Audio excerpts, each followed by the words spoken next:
Hello friends. என்னோட shorts வீடியோவில் சில பேர் எப்படி இந்த ப்ரௌன் பேக்ரவுண்ட் யூஸ் பண்ணி கோலம் போடுறதுன்னு கேட்டிருந்தீங்க. அவங்களுக்காக தான் இது காட்டுறேன். இது ரெட் சாண்ட் ரங்கோலி பவுடர், தமிழில் செம்மண்னு சொல்லுவோம்.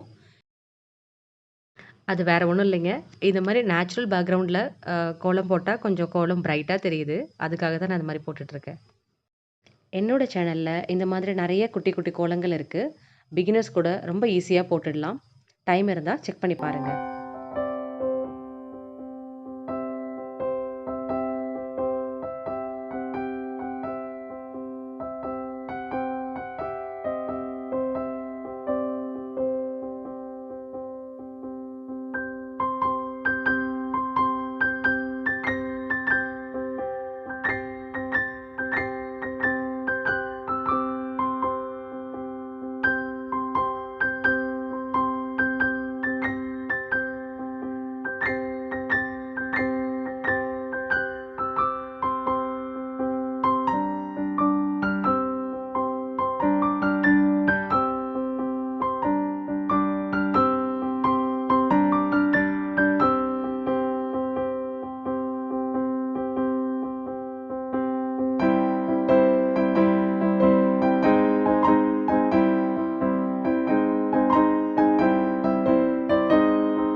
இந்த வீடியோ உங்களுக்கு பிடிச்சிருந்தா மறக்காமல் லைக் பண்ணுங்கள், சப்ஸ்கிரைப் பண்ணுங்கள். தேங்க்யூ.